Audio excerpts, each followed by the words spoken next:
And it doesn't look like anybody's joining us on audio, but for today's audio meeting can be accessed by using computer audio or by calling in by phone. If you select computer audio, please make sure your speakers are turned on or your headphones are plugged in. This PowerPoint is not available for distribution, but a recording of this webinar will soon be available for viewing on our website, flickonline.org. You'll notice that your microphones are already turned off. Please keep them off unless we invite you to speak at the very end during the question and answer session. We intend on answering all your questions that you may have during the presentation via the chat box, but any questions that we cannot answer, Kevin will answer during the Q&A session at the very end. Our two certified work incentives practitioners, Emily Papperman and Roshka Bradley, will do their best to answer your questions during the presentation. If you are listening by phone only, email questions to Emily at flickonline.org or Roshka at flickonline.org as well. If you experience any technical difficulties during this meeting, please use the chat box to send a message to Emily or Roshka. And now, Kevin Nickerson, our presenter, is co-director of the American Dream Employment Network, a division of National Disability Institute. Kevin has over 25 years of experience helping SSA disability beneficiaries, is a community partner, work incentive counselor, and has worked under SSA's former benefits planning assistance and outreach project, as well as the Work Incentive Planning Assistance Project. Kevin worked for Challenge Industries for 20 years, providing work incentive counseling and establishing them as a first employment network in New York State. Welcome, Kevin. Take it away. Well, thanks, Jorge. After that introduction, I guess I better say something good here today, right? I am really happy to have you all here with us today. I would have loved to have had, 500, but I would talk to 5 people about this. So it's always good to have anybody that wants to learn more about this. So we have an ambitious agenda. I'm going to talk a little bit about what we have on that agenda, and then we'll dig right in, okay? I'm going to start with who the American Dream Employment Network is. That's otherwise known as ADEN. Then I'm going to move into the Social Security programs that you wanted to learn about today, and I'm going to compare the Social Security programs that exist. I'll give you an overview of the SSDI work incentives and those benefits, and how we can help you in the return to work. And then I'll, after that, give you an overview of the SSI work incentive and benefits, and we'll wrap up with Jorge after that. So let me tell you a little bit about American Dream Employment Network. ADEN is really one of the first national administrative ENs in the country, I'm proud to say. And all those years locally, and I know I'm talking to folks in the Ithaca area, which is near and dear to my heart because I did spend all those years in Ithaca working for Challenge Industries and learning so much over the years. And the other thing that intro tells you is that I'm old. That's what happened. I stayed in the field all this time, and I learned a lot from that time in Ithaca and working with Challenge and helping to start that first employment network. And some of that, helped to then feed this new idea of an administrative employment network. I'm not taking all the credit for that by any means. I'm part of a team that did come up with this idea myself. I'm a co-director of American Dream Employment Network and founder, and we fall under National Disability Institute. I'll talk about in a minute. But ADEN is an approved employment network under Social Security's Ticket to Work program, and we operate with a consortium of service providers around the country. Finger Lakes Independence Center is one of those affiliate agencies that works with us right there in Ithaca, New York, which is fantastic. And so those affiliates help us with beneficiaries that want to get back to work and, maybe even work for the first time, but eventually get back to work at levels that will help them to become self-sufficient, which is not a dirty word. We're going to learn that today, or dirty words, I should say. ADEN began in 2015. And we're currently helping hundreds, now over 1,000 Social Security disability beneficiaries achieve their own version of the American Dream. We are, as I said, a division of National Disability Institute. I've been with NDI for a long time as well. I started out as a consultant there. I think I started with them in 2014. So I had some time when I was with both agencies, but their mission is to help people with disabilities to become more financially empowered and to really, use and learn about a lot of things that all of us take for granted in some cases that are just not being used statistically. It's proven by people with disabilities, including bank accounts and credit and so forth. We do that through a lot of different ways, through technical assistance and programs we're involved with. I like to think of ADEN as where the rubber meets the road. We're really helping people where they're at to improve their financial circumstances through employment. If you want to learn more about National Disability Institute, we have a link there in the PowerPoint for you to visit later. So let me tell you a little bit about ADEN and why we did this. We wanted to help the people in our country, and there are over 13 million beneficiaries in our country on either SSI or SSDI benefits.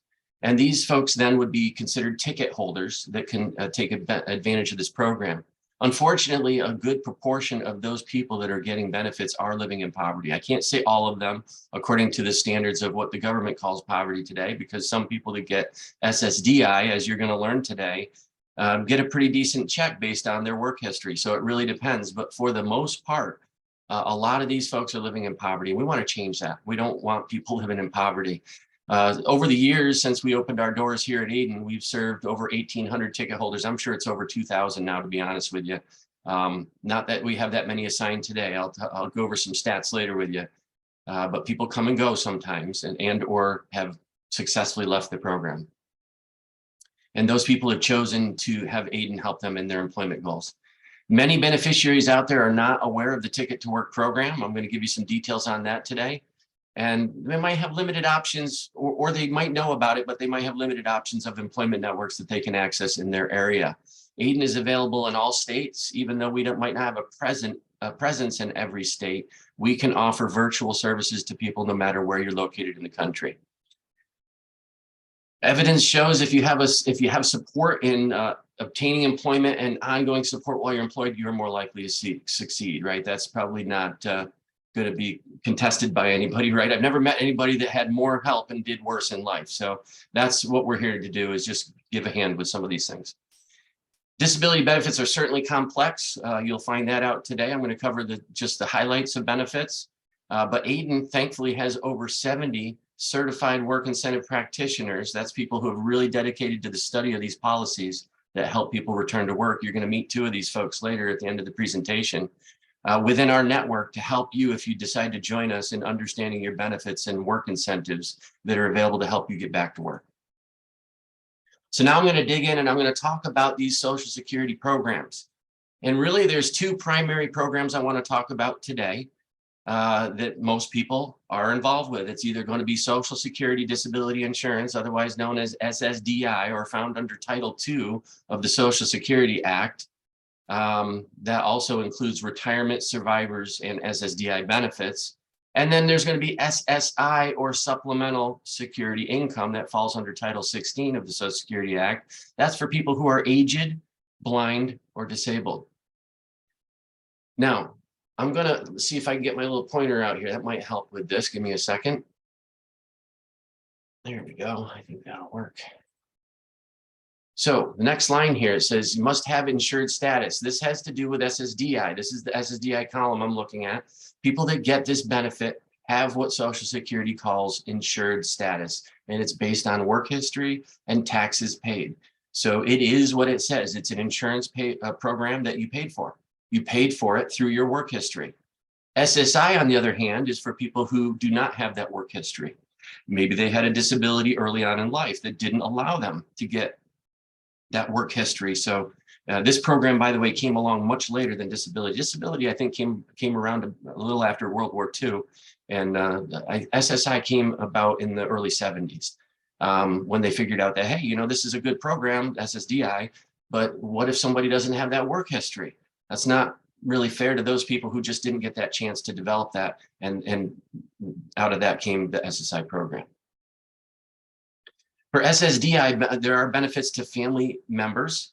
As I said, it is an insurance program. If you keep that in mind, you can kind of look at this and the difference between these programs, and it makes more sense. For example, for SSDI, there can be benefits to your spouse, to even your divorced spouse, whether you like it or not, to disabled children that you might have, and or dependents that you might have. And again, because you're insured, you have that insured status. Now, SSI, in contrast, there is no benefits to the family member, or to any members of the family, I should say. It's means tested and it's for the individual. Okay. For SSDI, there is a 5-month waiting period once eligible before you start receiving cash benefits. You might say, well, that's not fair. Well, that's how a lot of insurance programs work. Outside of even Social Security, if you look at private insurance, often there is a waiting period. It's not uncommon. For SSI, one of the reasons people would get SSI is based on financial need. Of course, because of a disability too, but one of the criteria is also financial need. And because of that, Social Security has decided there's no waiting period for that, or I should say our government has decided that, which makes sense because, it takes long enough just to get, and when I say no waiting period, don't confuse that with how long you're going to wait to get an answer if you applied for this benefit, okay? That's not what I'm talking about. I'm saying once you're approved for this, you're approved for payment of benefit the month following the month of application, meaning there's no waiting period once approved.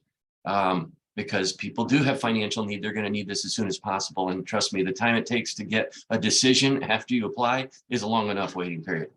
For SSDI, there is the ability to get a retroactive payment for as much as up to 12 months prior to the date of application, because they're going to look at the period when you were disabled and the date of onset and if you were insured by that time or not. So there's a number of dates they'll look at if they find you eligible. So it is possible, though, to be paid actually prior to the date of application.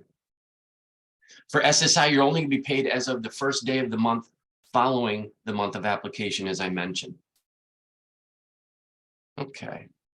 More of a comparison here. There's a few other things I want to talk about that are kind of different between these two programs. This is a big one. For SSDI, there is no resource limit. There is no resource limit, meaning you could have $1 million in the bank and be eligible for SSDI benefits. No resource limit. Why? Because it's an insurance program. I'll keep reminding you that that is an important detail of that program. SSI, on the other hand, there is a resource limit. Remember, I said it's based on financial need and a disability. Therefore, there is a resource limit. Unfortunately, this resource limit has been this amount since I started in this field years and years ago. It's $2,000 for an individual or $3,000 for a married couple. I believe this goes back to 1984. You'll have to check me on that one, but I think that this has been in place for all those years and it's due for an update. And I happen to know that they're looking at some legislation now that would update this to a more reasonable amount, even if you just looked at cost of living and all the things that have changed since the 80s to now. Having $2,000 to have around just in case of an emergency is just not enough anymore. So that is completely outdated, but it is unfortunately the rule today. For SSDI, there is the eligibility for Medicare, but you have to wait for 24 months. And unfortunately, you have to wait for 24 months after you get your first cash benefit. So you've met the 5-month waiting period, and now you've got 24 more months that you have to wait to be eligible for Medicare. So it really is 29 months total. In contrast to SSI, if you're in 2/3 of the states, which I'm not going to hash out today, but in 2/3 of the state, if you're eligible even for $1 in SSI, you're automatically eligible for Medicaid. That is the case in New York, I can tell you that, okay? Which is of interest here today. So if you're eligible for SSI, you're automatically eligible for Medicaid in New York. Checks are a month behind for disability insurance. So for example, if you get a check, an April check, it really would be for March. Okay, so it's for the month before. Now, the checks you get paid for SSI are actually for the month in which it's received. So we're in May. If you got your check for May, it's for May. Okay, now how they come up with how to pay you is a very complicated process. We'll talk a little bit about later. Checks are paid on the 3rd of the month or a Wednesday thereafter if it is SSDI. So if you're out there, some people, I've talked to lots of folks over the years, and some people said, Kevin, I don't even know what benefit I'm getting. It just says treasury in my bank account. Okay. I'm like, well, yeah, that's not where you'd find it. But here's what everybody does know, and myself and everybody on the line here included, that whether you're working and you have a paycheck or you're getting a benefit, you know when your benefit check or your paycheck comes in. So if it's paid on the 3rd of the month, as I said, or a Wednesday after that, you know you're getting SSDI. If you're getting your check on the 1st of the month, with exceptions of holidays, okay? But if you're getting your check on the 1st of the month, you're getting SSI. So now I want to talk about some work incentives for disability beneficiaries. So I kind of compared the two programs. Now we really have to dive into one at a time for any of this to make sense. So in my head, I got two boxes. I got the disability box, I got the SSI box. So we're just going to open up the SSDI box and talk about that right now, and the work incentives that are relative to Social Security disability insurance. I will tell you, a lot of folks that come to the table for Ticket to Work services seem to get disability. A vast majority of the people we have assigned are on disability. And in truth, I think in a lot of ways, the program was really designed around these incentives for people who get SSDI. But SSI is not to be excluded. And we're going to talk about that too. But we're going to start with SSDI and something exciting that's called a trial work period. Because really, Social Security wants you to go back to work. A lot of people that are on benefits think as soon as I go to work, they're going to pull the rug out from under me and I'm going to lose my benefit. I'm going to lose my health insurance. And that's just not the way it works. Okay. And I know this now after studying these policies all these years, and the logic behind it is, believe it or not, that they really don't want to stop your check until they know that you can be self-sufficient. And to test that, they've given these work incentives to people to try working to see how they're going to do before they do anything to your benefit. The first of which is called this trial work period. It is a 9-month period of time within 60 months in which you can earn any amount of money, you heard that right, in a month without impacting your benefit or your health care. I don't care how much you make, you're safe during this trial work period. It's to do just what it says, try work. Each month, Social Security is going to learn about how much you've made because you're going to report your earnings when you go to work. When you accepted the benefit, you signed on the bottom line, whether you knew it or not, that said, if I go to work, I'm going to report that. If there are changes, I'm going to report that. If I move, I'm going to report that. Okay, so any of those changes in your life, you have to report. Certainly earnings would be a big change that they would want to know about. And the truth is, I'm encouraging you to report because whether you're with us as an employment network or not, it's better for you that you report. It hurts people more than it helps them to evade Social Security when it comes to reporting work activity, trust me. So what they're going to do is look at your earnings each month because you've reported them. And for this year, any month you've earned more than $1,050 in a month, they will say you've used one of those 9 trial work period months. They do not need to be consecutive. You accumulate them. If and when you accumulate them within a 60-month period of time, the next part of the timeline begins I'm going to talk about. Okay, so they do not need to be consecutive, and they are to evaluate your ability to see how you're going to do when you go back to work with no penalties. So I'm already disproving that belief that many people have that as soon as I go back to work, they're going to stop my benefits. That's not true. Okay, we're going to have this 9 months to really try things out. I said if you use those trial work period months up within a 60-month rolling window of time, because they don't have to be consecutive, if and when that happens, the next part of your timeline begins that Social Security calls an extended period of eligibility, an EPE. This is a 3-year period, and this is sort of the next part of the timeline. And it's another kind of safety net is how I look at this, okay? So for any months during this 36-month period where you have earnings above what Social Security calls the substantial gainful activity level, or SGA, for those months, Social Security will say, we're not going to pay you your cash benefit. However, you're still tied to the program. You're still connected to the program. You're still a beneficiary. You have not been terminated. They may, however, suspend your benefits for those months that you're over the SGA level that I talked about. For this year, the SGA level is $1,470 for non-blind individuals and $2,460 for people who are blind. You might say, why is the SGA level different if you're blind versus not blind? And I would say that people in the blind community have better lobbyists, because that's how things work and that's how policies are developed. So, and I think there's lots of reasons in truth, but there's a lot of truth behind what I said. So that's the SGA level for this year. When your countable wages are above, and notice I changed up my verbiage there and I said countable wages. That has a specific meaning I'm going to go over with you. Countable wages, okay? So when the wages that count are above that SGA level and you're in that extended period of eligibility, Social Security is going to say, we're not going to pay your benefit. But wait a minute, there's an exception to the rule. Can you imagine that? I can't tell you how many exceptions to the rule I found out over the years there are to Social Security rules, but there is a good exception to the rule when it comes to this SGA level, okay? And as I said, when you are over that, they will suspend benefits, but they're going to allow you to receive a check when your first month is over that amount, which is a month they will call your cessation month. Cessation month, the first month that they see it over that SGA level, where all the wages they're looking at that count are over that SGA level, they're going to call that your cessation month, and they're going to give you that as a freebie, and the 2 months after that as a package they call a grace period.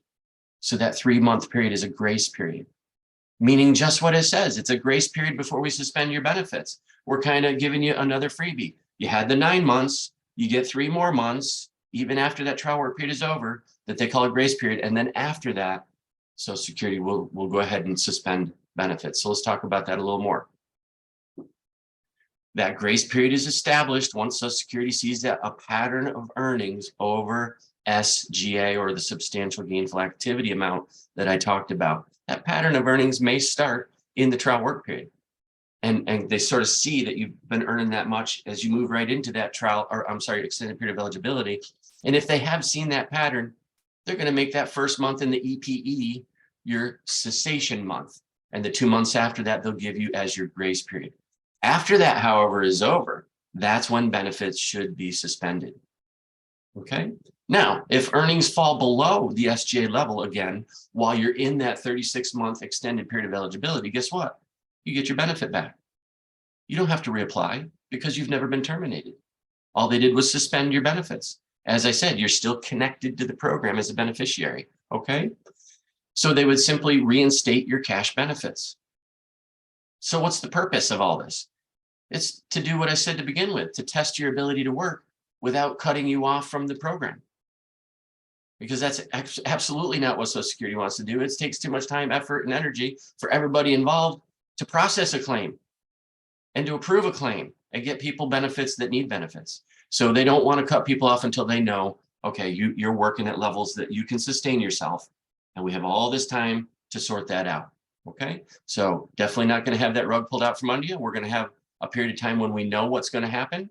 We can evaluate your earnings and kind of develop a timeline with you. In fact, let me show you something I've developed over the years that I found helpful to people. This is kind of a recap of what we just talked about, but in a more visual format, which, you know, works for some and doesn't work for everybody. But I like to talk about this in different ways. So this looks at really the timeline of work incentives, and this has always made sense to me.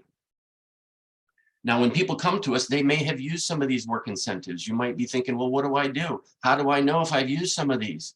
I worked a little bit at this job, and I don't know, maybe I used some of those trial work period months. We can develop this after we request a report from Social Security called a benefits planning query. That benefits planning query is going to tell us what kind of work incentives have already been used. And that's going to give us sort of your baseline as an individual beneficiary. We're going to know then, well, how many incentives have you used? What incentives have you used? And from that, we can develop a very accurate timeline for you individually. Now, this timeline is sort of a general timeline for everybody that gets this benefit. But we would plug you into this timeline if you worked with us through ADEN and help you figure out exactly where you fit in all this, okay? And so therefore, you could also predict, based on the timeline we develop, when things will happen before it happens.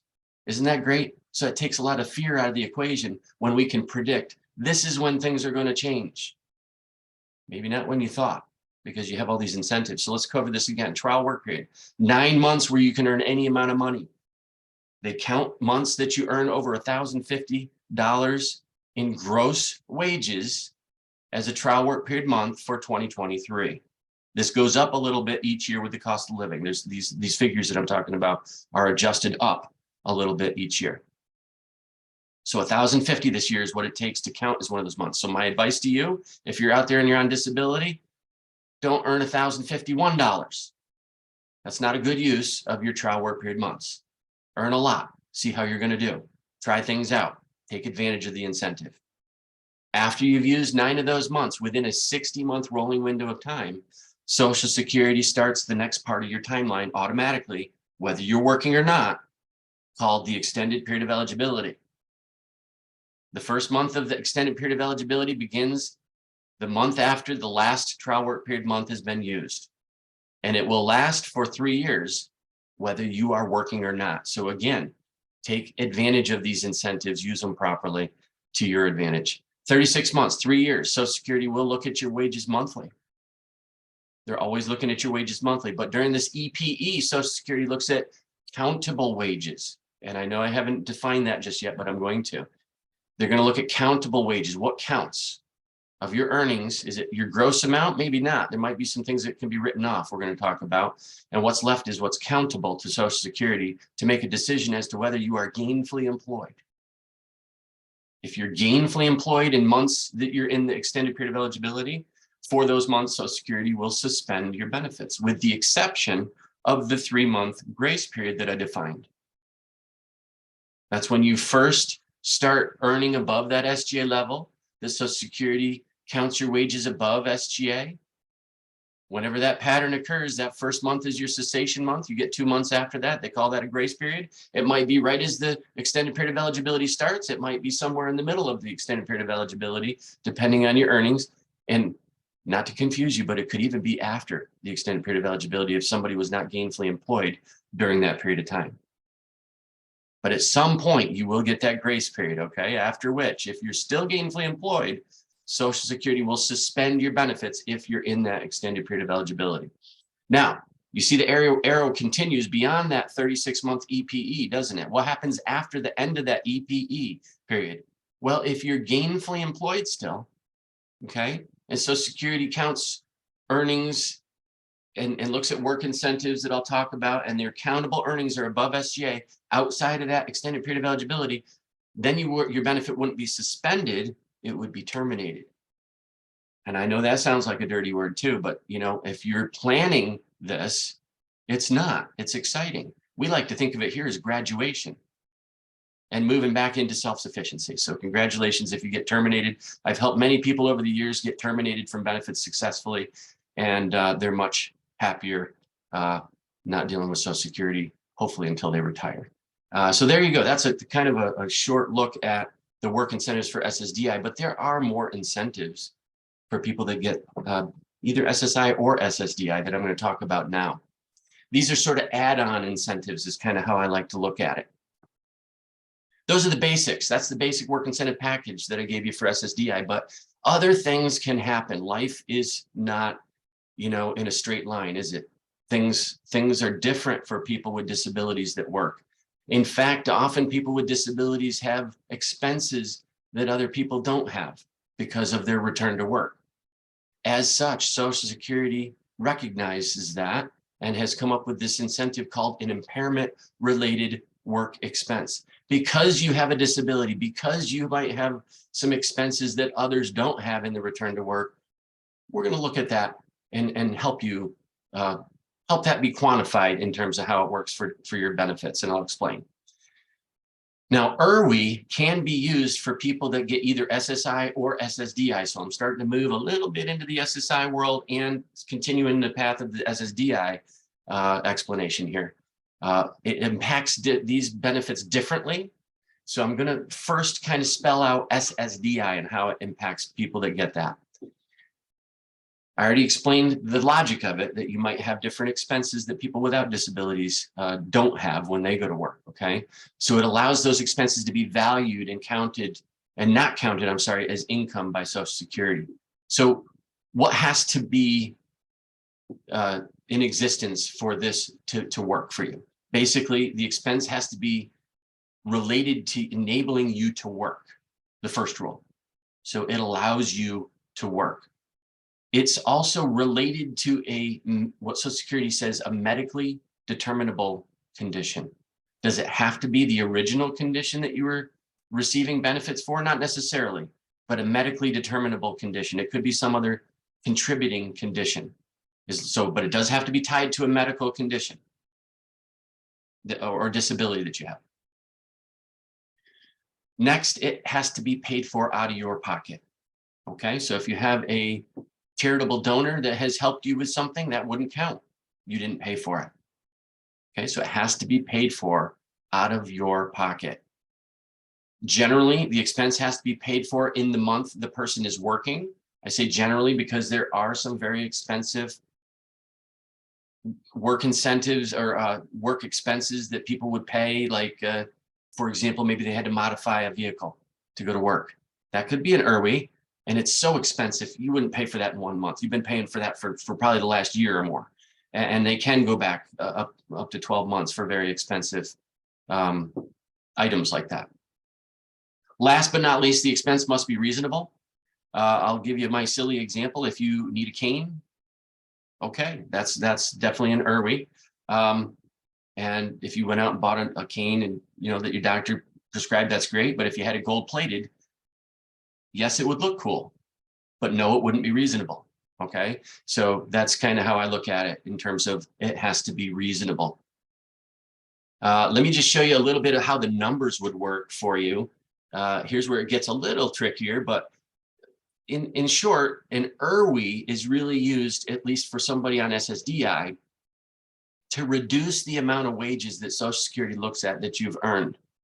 Now we're going to start to define this whole countable wages thing that I was talking about.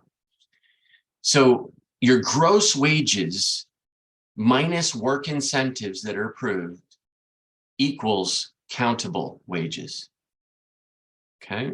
Gross wages minus work incentives that have been approved equals countable wages. In other words, Social Security will look at approved work incentives and deduct that from your gross wages before making an SGA determination by only looking at what's left, which is called countable wages. Okay, so I've given you an example here.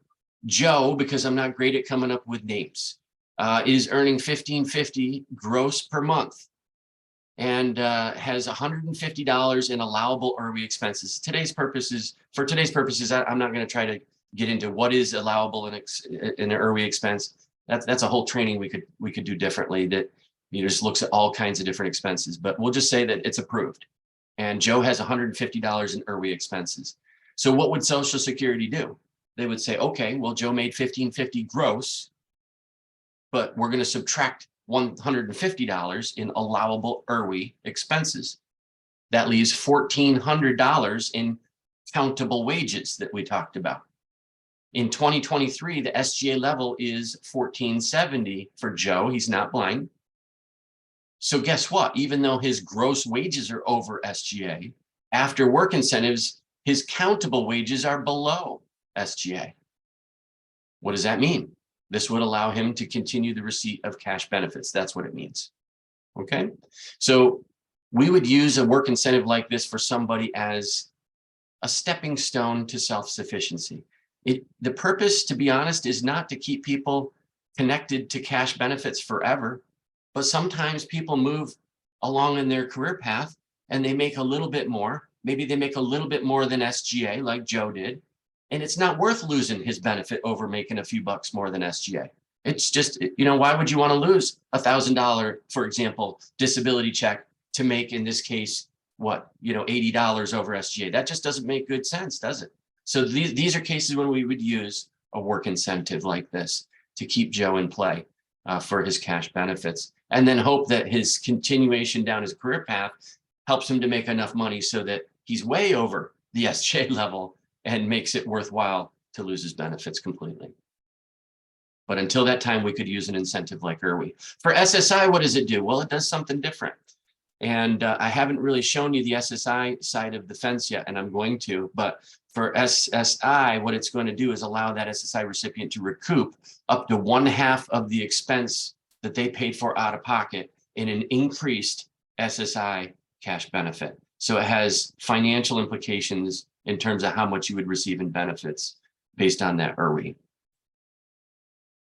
I'll show you a little bit about that later. Here's another incentive that's different than those basic incentives that I talked about. This is called a subsidy. Now, a subsidy is probably the least used incentive, but I definitely used it a lot over the years, and it has to be the right circumstances. But basically, a subsidy exists in a couple different situations. When an employer willingly pays more in wages than the value of services performed by an employee. That's Social Security's language right from their policy. Not flattering, I know. We'll talk a little bit more about that. Or when the employee receives full value of those wages only because some agency provides extra services to the employee. That's kind of the cousin to subsidy, or the way I like to think of it as like the cousin to subsidy called special conditions. So what does subsidy do? Subsidy does what ERWI does, but in a different way. In other words, subsidy does allow Social Security to reduce the amount of wages, gross wages that they look at in making an SGA determination for somebody, okay? So it can be used to reduce gross wages, leaving countable wages that Social Security will look at for these determinations. Again, here's my really clever name, Jane. She is earning $1,550 a month. Same amount. Okay, same idea. She has $150 a month in subsidized wages. How we come up with that and what Social Security will approve, again, not the point of today's training. Somebody who's a certified work incentive practitioner, by the way, would know how to develop this and help with this. And that's why we have certified work incentive practitioners here at ADEN to help people that we serve.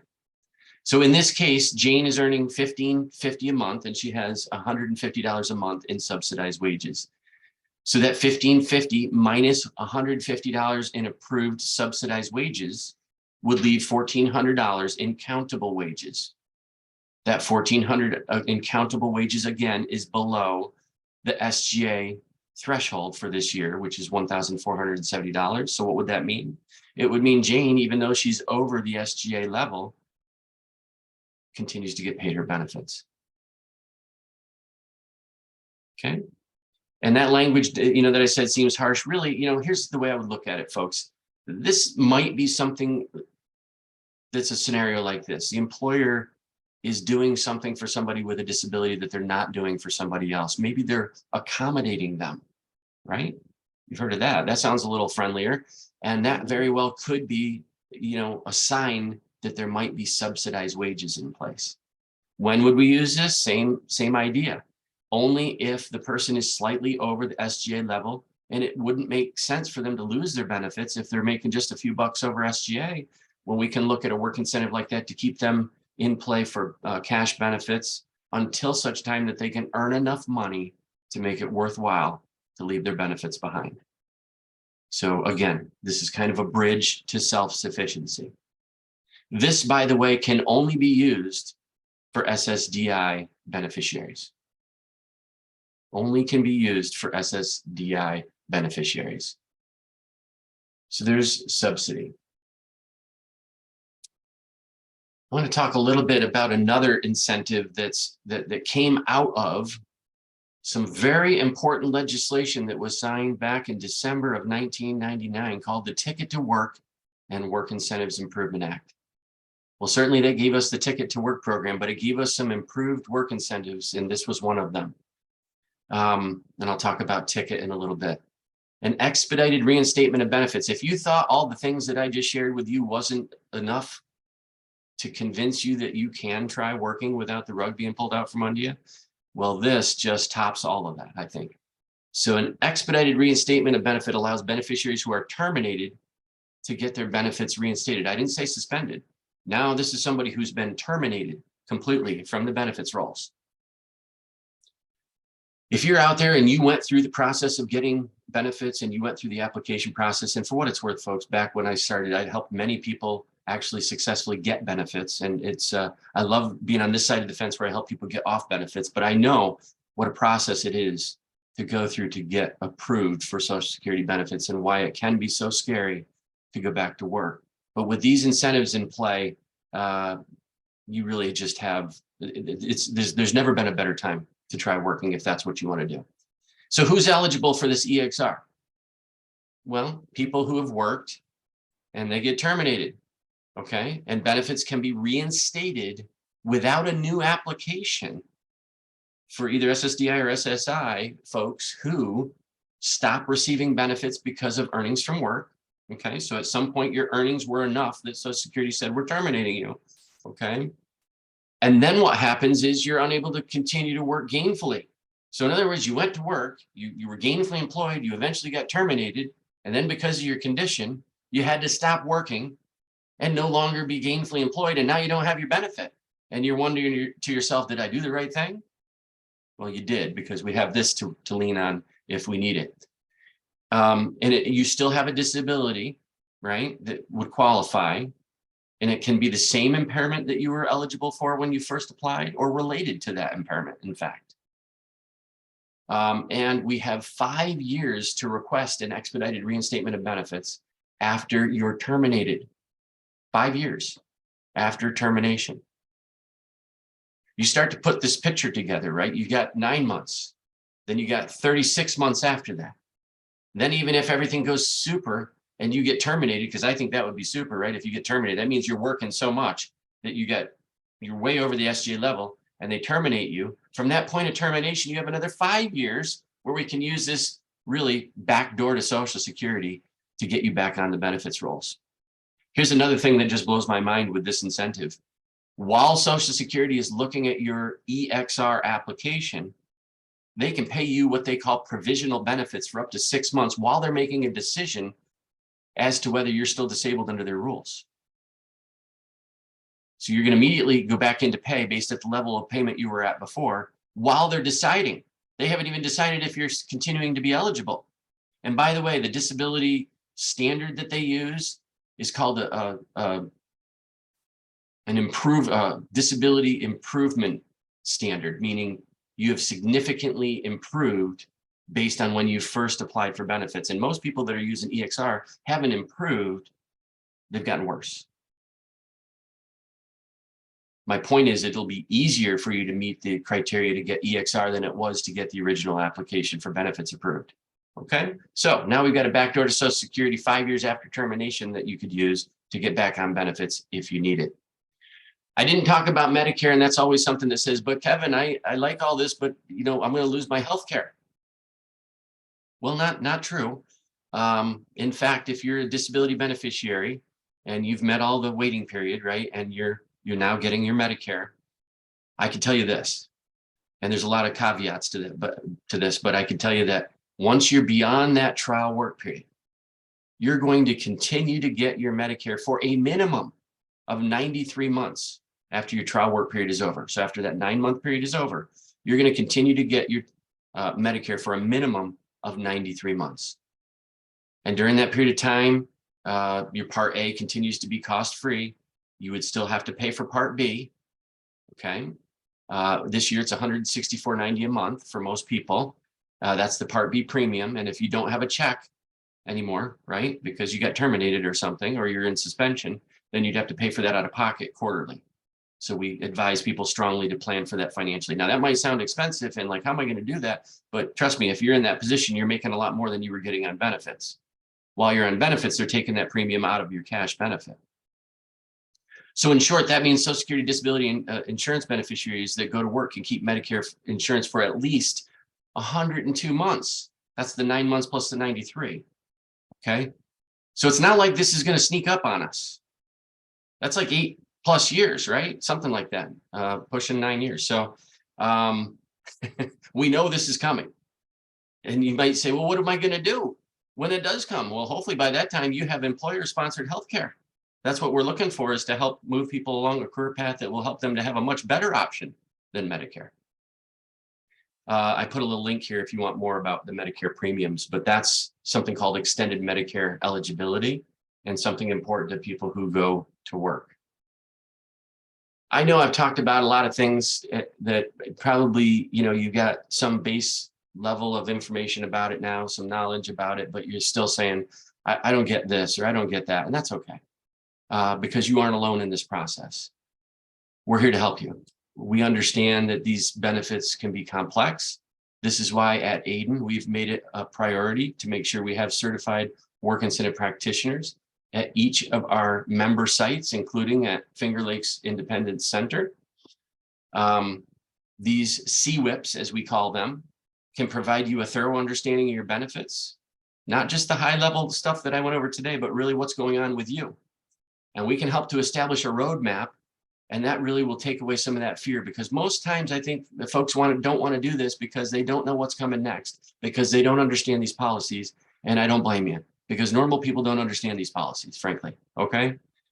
It's just so complicated. I wish it was much easier. And I kind of wish you didn't need people like us to help you to figure this out. I really do. But it is what it is. And we're here to help you figure this out and develop that roadmap so you can understand what's coming. We will review letters that you get from Social Security and translate them into English. I'm kidding, but they seem confusing and they say things that don't always make sense. And we're going to help you figure out what that means. We're going to provide advocacy when needed. What does that mean? Well, this happened and it shouldn't have. Or you know what? Hey, I'm gainfully employed and they still didn't stop my check. That might sound odd, right? That we're there to help you get your check stopped. Well, we don't want you in an overpayment situation. So that happens. A lot of things like that can happen day to day. So we're going to be here to empower you to achieve your goals. We want you to have the knowledge and the information to make good choices for yourself and not make decisions based on fear or a lack of understanding of how things work, because it might be holding you back from making better decisions for yourself. I'm going to talk a little bit about SSI. Okay, I know we're going to close that SSDI box in our heads, and I'm going to open up the SSI box now because it's a totally different program. I'm going to talk just a little bit about this, and then I'm going to turn it back to Jorge to talk a little bit about Finger Lakes Independence Center. But let me tell you about SSI recipients and how Social Security has developed work incentives for this audience. A little tougher to talk about this, in a way, because it really depends on running through the math formula that I'm going to show you. But I'm going to describe this a little bit. When you go to work and you're on SSI, the truth is you're always better off working. I'm going to prove that to you through some math, but here's why. Social Security gives you some exclusions, the first of which they call a general income exclusion. I know, don't fall out of your seat, but $20 every month is not looked at when you go to work. I know that's not much money. Actually, that can come off earnings or other kinds of income. There's an earned income exclusion. This is specific to earnings. So if you are going to work and you earn over $65, the first $65 won't count. I know you're thinking, boy, that's not much money either, Kevin, and I agree. There's the IRWI that I talked about, the impairment-related work expense. This can help you recoup some of the costs of those expenses you pay for out of pocket. And then here's the one at the bottom that really makes this worthwhile. It's called the 1/2 earnings exclusion. Only half of what you earn is looked at, meaning for every $2 above the 65 that you earn, only $1 is reduced from your SSI. So I'm not a math giant, but I can tell you this, because of that 2-for-1 rule, you're always better off working. I'm going to show you the math and let you decide. But I've done this a few times. I've run some numbers over the years, and I have seen in every case how people are better off working. There is a blind work expense, yes, specific to people with blindness. Also helps with some of those expenses related to work. Actually, a much more expansive list of things related to going to work. There's a plan to achieve self-support. So it's a different kind of incentive, and it is specific to people having a goal for self-sufficiency and wanting to get back to work. There's something called a student earned income exclusion, SEIE. And in this year, this allows students that are still in school full-time to write off basically almost $9,000 a year in income. So it's a huge incentive for students. So with SSI, unlike SSDI, people get paid based on something called a federal benefit rate. And this FBR is the amount that you're eligible for based on a number of things. And it's generally based on your living situation and your marital status. For this year, the FBR for people who are single living alone is $914 a month. And for married couples, it's $1,371. You might say, well, that's a lot less if you're married. What does that mean? It means don't get married. No, I'm just kidding. It doesn't mean that. It just means it's more economical to live in a household of two than it is one, right? So that's why it's not twice the single rate. Most states, including New York, offer something called a state supplement. And that's added to that federal amount. I'm just going to look at the federal numbers today because we talked to a lot of people across the country, and that's how we set this up, is to give you the general amounts today. So what does Social Security count as income? Pretty much anything is income for SSI. But there are a couple different kinds of income. There's earned income and there's unearned income. Earned income is just what you think. It's wages, it's salaries, it's commissions, bonuses, self-employment, even sheltered workshop earnings if somebody's in that situation can count as income. Unearned income is probably some things you might not think of.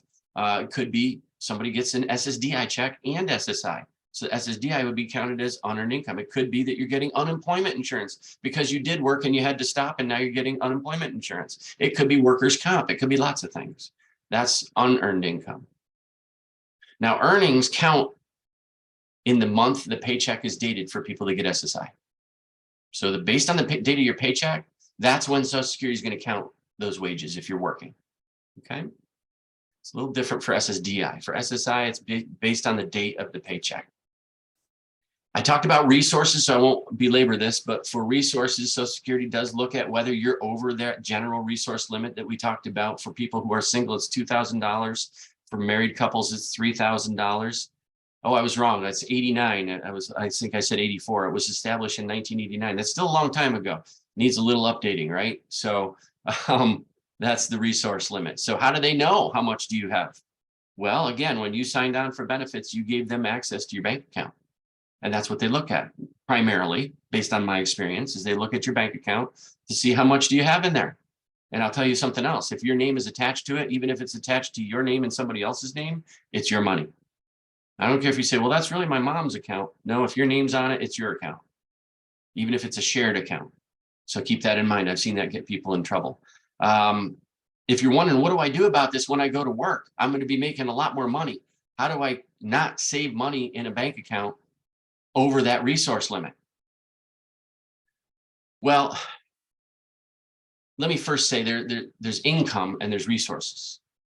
Income is just what you think. You've got a paycheck. You got that money for that month. You paid bills that you had to pay. And the money that's left at the end of the month that carries into the next month is a resource. Income is what you get and produce each month. You're working and you paid your bills, but the amount that you have left into that next month is what Social Security would call a resource. So what do you do with that money? Because as you go to work and you're on SSI, this is the biggest problem I found with people that are on SSI, is that I'm doing so well, I don't know what to do with the money that I have. Do I put it under my mattress? Not the best plan, right? No. Instead, there is something now called Achieving a Better Life Experience, or ABLE Act, that came out in December 2014. This is really fantastic. And there's other ways to set aside resources, folks, but I do think the bottom line is I think this is the easiest way to deal with resources if you're on SSI and you want to stay connected to SSI for a little longer. But it allows people who have a disability prior to age 26 to save up to $100,000 in an ABLE account. And that money will not count as a resource for people on SSI. And it's pretty liberal in terms of what it can be used for. Lots of different expenses in your life, okay? And most states have these now. And more recently, you don't even have to engage in an ABLE account in your own state. If you find a better deal in another state, you could use a different state's ABLE account process. The rules are the same for SSI, but the accounts can vary a little bit state by state. I'm not an expert on that, but I'm happy to say that our agency, National Disability Institute, operates something called the ABLE National Resource Center. I gave you a link to it on this slide. If you want to learn more about that, you can ask them questions right through that website, the ABLE National Resource Center, to learn more about how do you use that, what are the implications, and how do I get involved. And lots of people are using this now. Pretty neat. There's limits on how much you can put in each year. I think it's up to 14,000 a year. But again, all those questions can be answered by accessing that site.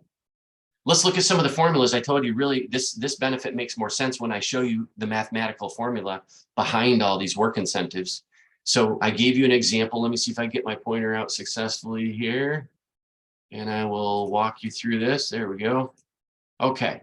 So first I give you, I set it up, right? In this example, the federal benefit rate, that's what we have to know first when we're working with somebody on SSI is how much is your federal benefit rate? And how do I know what that is? Well, it's based on the person's living situation, whether they're living alone, living with other people, if they're married and that sort of thing. In this case, we'll just say it's 914, person is living alone. And this person has 1120 in gross wages each month. And what I want to do is look at the impact on the SSI. Okay, that's basically the setup. 1120 in gross wages. Let's see what happens. Without work, here's what happens. It's kind of boring, right? None of this happens here because the person doesn't have any earnings. What is that person going to get? They're going to get $914 in the federal benefit rate that they're eligible for. Okay, so are they better off working or not? That's what we're going to figure out. We take that 1120, the $20 general disregard comes off. It leaves 1100. The $65 earned income exclusion comes off. It leaves 1,035. We get to divide that by 2 because of the 2-for-1 rule that I talked about, leaving only $517.50 in what Social Security calls the person's countable income after incentives. We subtract that from the federal benefit rate to kind of figure out, okay, now how much are you eligible for? This is what's happening, by the way, behind the scenes at Social Security when the claims rep is calculating somebody's SSI check.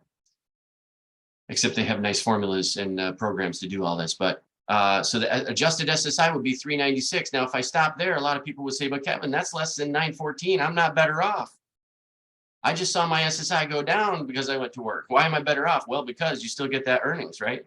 Of 1120 that we should add back in of 1,516.50. So you tell me if you're better off or not. Now, you might say, but that's not fair either, Kevin, because you didn't calculate taxes.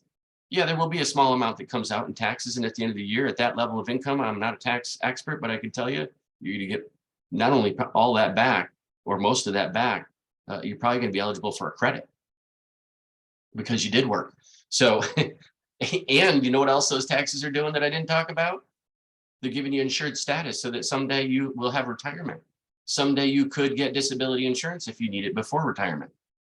Okay, so I know taxes are another dirty word, but they actually do something for us. I'm not a fan either, but it does do something for us. So there you go. That's an example looking at just a basic level of earnings to see if you're better off or not. I think the numbers kind of show us. Okay. Let's look at this example of what happens when somebody earns enough to exceed what Social Security calls the break-even point. In this example, the person still gets $914 in SSI. That's the federal benefit rate. The person has wages of $2,000 a month, a little bit more money, right? So now we're going to see what happens because most folks, not most, but a lot of folks that I've worked with over the years think that as soon as I don't get any cash benefit for SSI anymore, what's going to happen? I'm going to lose my Medicaid, right? Wrong. We're going to figure that out right here, okay? So gross earned income is $2,000. I'm going to, again, take that $20 off. That leaves $1,980. I'm going to take $65 off that. That's the earned income exclusion that we can apply here. That leaves $1,915 that we divide by 2 because of that 2-for-1 rule that I talked about. That leaves $957.50 in countable income. When we subtract $957.50 from $914, what does it leave? Well, you're not going to pay Social Security. It just zeroes out what you could get, okay? So you're eligible for nothing in SSI. So this is an example of somebody who has exceeded the break-even point. The first question to ask is, are you better off or not financially? Before we get into the other questions. And I would dare to say yes, because you have $2,000 compared to not working $914. Okay. Did you have to work for it? Yes, you did. Is it doing some other things for you, like getting you insured status? Yes, it is. Is it also building skills so that you can move into a more valuable job down the road? Yes, it is. So there's all those things that it's doing. But the big question is, whoops, what happens to, oh boy, went too far. What happens to my Medicaid in that example? I think I went still, no, there we go. Sorry about that, folks. Okay, so SSI and Medicaid, even though this person exceeded the break-even point, there is a provision in the law called 1619B in this Title 16 law that says even if you exceed the break-even point, you can keep your Medicaid. Okay, you can keep your Medicaid, and maybe Rashka or somebody can look up the New York State threshold for 1619B and put it in the chat for us, because I didn't think to do that in advance for you. But each state has a specific threshold, okay, including New York, and it's very generous. I'm quite sure the last time I looked for New York's threshold, it was over $50,000. And that means you can earn up to that, even though you've exceeded the break-even point and you're eligible for no cash benefit. You keep your tie to the program again and that Medicaid, as long as you're below that 1619B threshold. And if you go beyond the threshold and lose your Medicaid eligibility, I don't feel bad for you. I'm happy for you. Good job. Congratulations. You've exceeded a very high threshold and you're doing better off financially. And then I could talk about another way to connect you to Medicaid. You ready for this? Because even if you exceed that threshold that has been put in the chat, there we go, $52,286, and you're thinking, wow, I don't even know if I'll exceed that. Well, I hope you do. I hope you do exceed the threshold and go out of eligibility, because even if you do, we could talk about connecting you to Medicaid, which is a higher income standard, and maybe I could get help looking that up too. In New York State, it's called the Medicaid Buy-in Program for Working People with Disabilities. Our state happens to have a really nice website that talks about what this program is and how to get people with disabilities connected to Medicaid way beyond the normal Medicaid guidelines. It is a true state work incentive, because if you're not working, you're not eligible. But if you're disabled and you're working, you can make a lot of money in this state and keep your connection to Medicaid. And if you go beyond this threshold and you lose your Medicaid, congratulations, you don't need it. You're doing really well for yourself, okay? And I'm gonna get some help here. I know on the side, they're looking that up now, but that is gonna allow you, even if you're out of that eligibility and that threshold for the 1619B, to go into this other group or category called the Medicaid buy-in category that would give you a much expanded income guideline. Many states have this. I think about 30 states have this. It was optional for states to adopt this. This also came out of the Ticket to Work and Work Incentives Improvement Act. This ability to expand Medicaid eligibility through Medicaid buy-in programs. They're called different things in different states. In our state, it's called just what I told you. I did put a link here, a general link for Medicaid, but there's a much better link for this crowd here today to look at. Thank you, Rashka. $79,000, nearly $80,000. Am I worried about you if you lose your Medicaid at that point? No, no. Congratulations. We'll go out and we'll have a good dinner over that, and a good laugh, right? Because you've made it, you've achieved self-sufficiency when you're beyond that. That's a very generous amount. I know that, and I'm not making light of it, that there's many expenses for people that are very expensive that Medicaid covers. And so that is why I'm happy that we have these ways to keep people connected for a very long time. And then what about beyond that? Well, beyond that, my hope would be, before we saw you beyond that and you're making that kind of money, you probably have a really good employer sponsored plan when you're in a job making $80,000 a year, right? So there's always another option and a way to plan for what's coming down the road. Thanks for that help with those figures. Last thing I'm going to talk about before I close today is, if you like what you heard and you maybe you heard something new, maybe this is new information, maybe you didn't think that this was even possible, there's help for you to return to work. And there's a reason why I think you should choose ADEN or the American Dream Employment Network. First of all, high level information about the Ticket to Work program. This is a voluntary program. You don't have to be involved with this as a beneficiary, but if you want help getting back to work, this is a great option to get you that support. We want you to understand the program goals and decide if it's right for you. The bottom line is, it's in the name of the program. This is the Ticket to Work and Self-Sufficiency program. So the goal is self-sufficiency. But we have a lot of time to help you get there. It's not like, as I said, the rug is not getting pulled out from under you. We have years to help you figure out how to get to a level of earnings that makes sense to get you off benefits completely, if that's your goal. It is to offer you support to increase earnings and your ability, and just to really stay focused on that goal of self-sufficiency. We will develop what's called an individual work plan with you and help you figure out what your individual plan should look like. By agreeing to the Ticket to Work program and assigning your ticket, you are agreeing to that effort to try to get back to work gainfully. In terms of who's eligible, it's for SSI or SSDI beneficiaries ages 18 through 64. You have to be receiving either SSI or SSDI benefits based on your disability.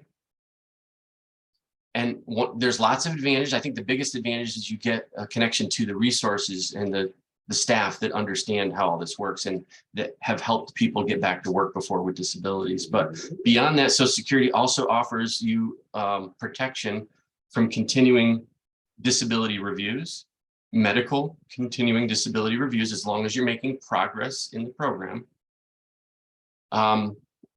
Just understand as a caveat, a lot of field offices will make requests that look like medical reviews, but it's more of a record keeping update.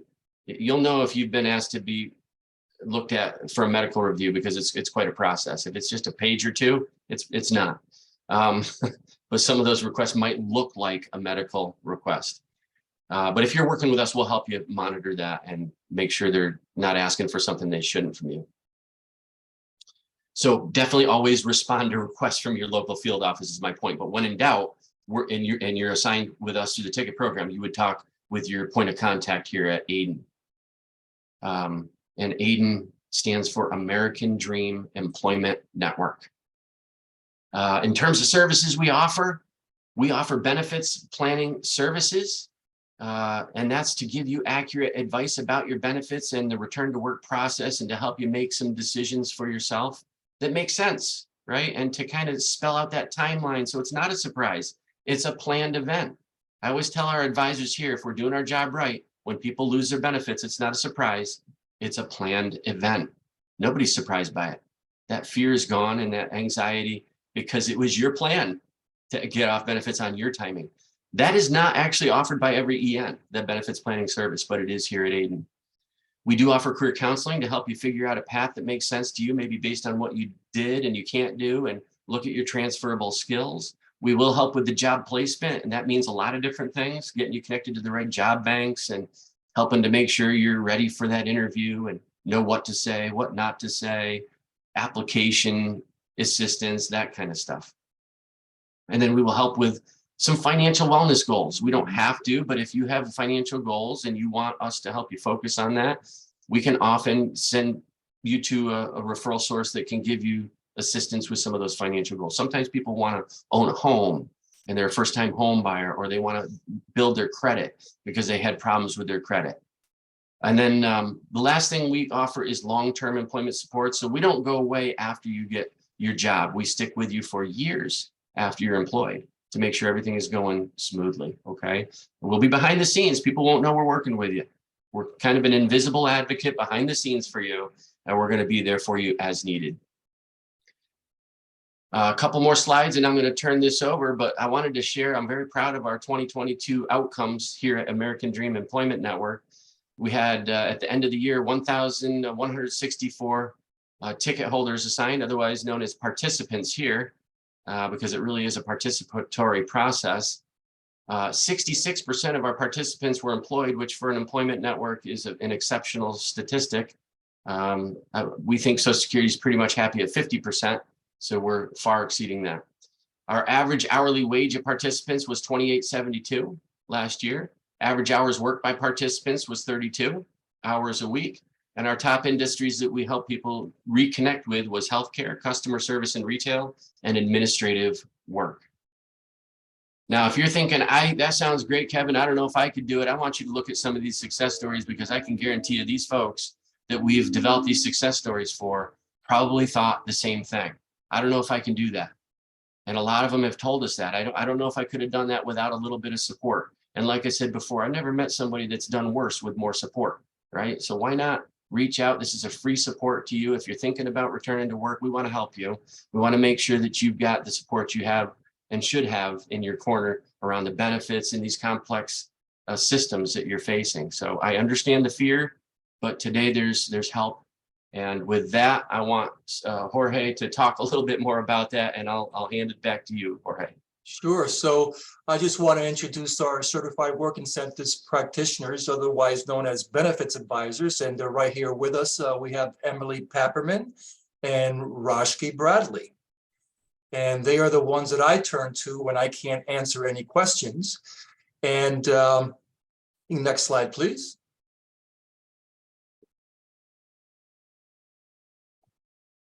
Next slide, please, Kevin.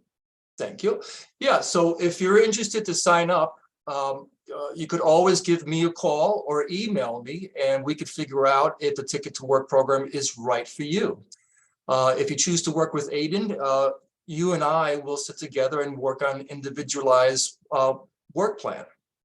And, you know, the whole point is to get you to be earning more than what you're receiving right now in benefits. But as I promised, I want to make sure that all of your questions are answered. Does anybody have any questions for Kevin? I know we answered a few of them as we were going along, not many, because Kevin is an incredibly, he's our guru. He's our information guru. So he may have answered just about everything, but are there any other questions at the moment?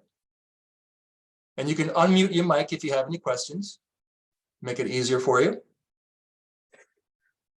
No. While you're all thinking of the questions, I'm just going to finish up with all of you who participated can please come to our office. What was the Medicare website you listed?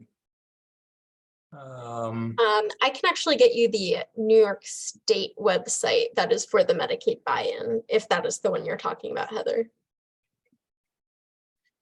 Yeah, so anybody who participated could come down to our office and grab a backpack, a Flick backpack that we have plenty of, and there will also be a Flick water bottle, and also a detailed red book from Social Security Administration, which will have the updated trial work levels, SGA, and so forth. So just come on down. And I want to say that during the presentation, I ran out and had our receptionist pick up from everybody who participated. And Israel Stones, you got the $50 gift certificate. Alrighty, so I will contact you via email and figure out how to get this to you. But thank you all for participating. Any last minute questions?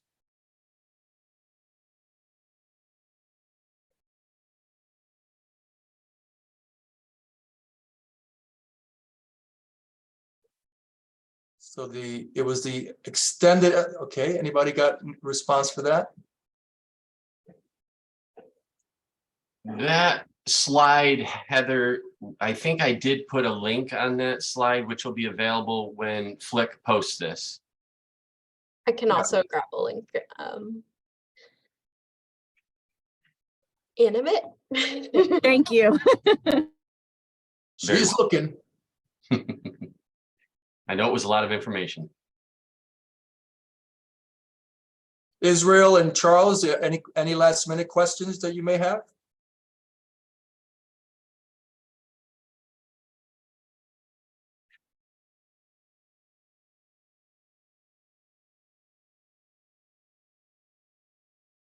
All right. Very good.